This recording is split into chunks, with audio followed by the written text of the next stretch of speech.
ont suivi dans la foulée.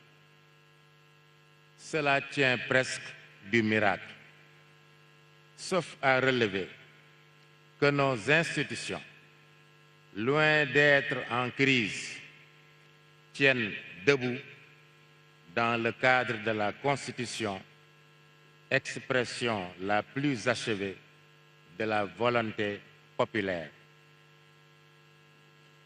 Pour sa part, le Conseil constitutionnel, face à ceux qui ont tenté de le déstabiliser par des moyens non conventionnels, a, au nom du peuple, dit le droit sans haine ni crainte.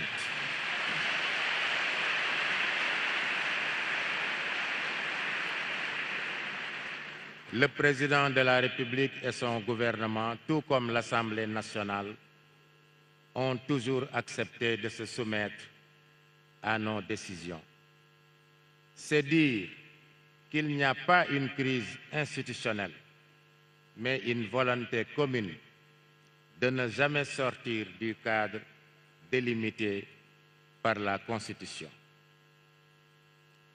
Des amis en Afrique nous disent souvent que chaque fois que le pire est prédit au Sénégal, en raison de fortes tensions et d'animosités exacerbées, les Sénégalais arrivent toujours à retomber sur leurs pieds comme si de rien n'était.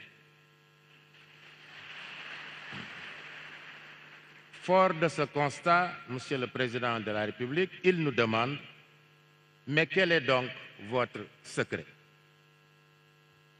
De mon point de vue, le secret est dans le bulletin de vote.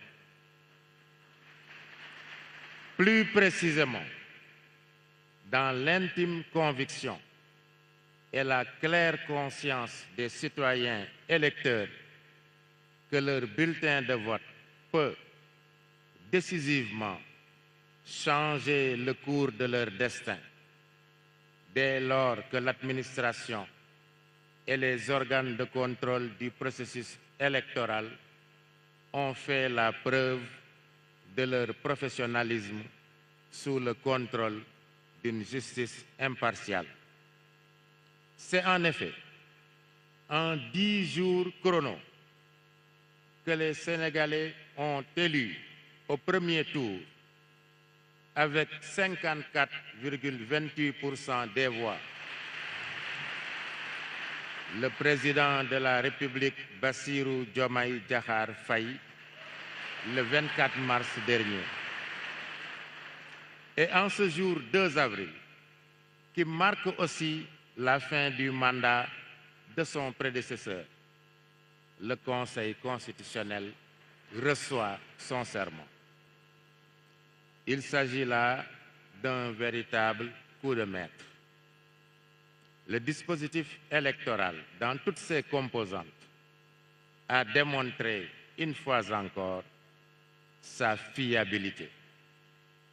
Nous le devons à l'expérience, l'expertise et la neutralité de l'administration électorale et des différents organes de contrôle de la régularité des élections, ainsi qu'à la transparence et la célérité notée à toutes les étapes du recensement des votes, vu qu'aucune contestation n'a été formulée.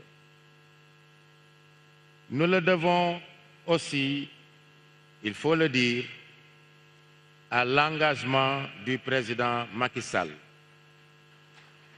qui, avec la détermination qu'on lui connaît, et dans un délai record, a repris en main le processus électoral avec comme seul objectif un scrutin apaisé et transparent, quel qu'en soit le vainqueur.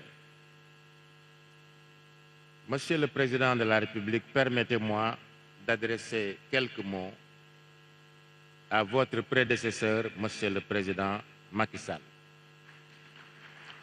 Monsieur le Président Macky Sall, vous voilà au terme de vos 2 mandats au sommet de l'État, obtenus en 2012 puis en 2019.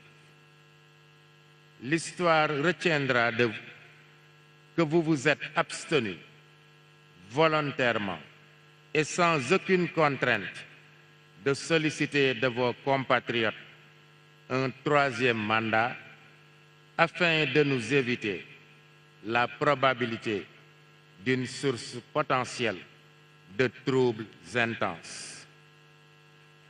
Point n'est besoin de dresser une liste qui serait kilométrique de vos réalisations multiformes, puisqu'elles sont visibles, comme ce magnifique centre des expositions de Diamniadio qui abrite notre audience.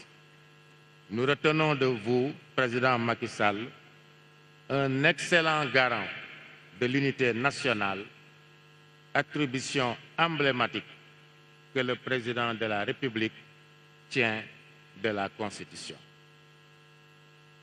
Les félicitations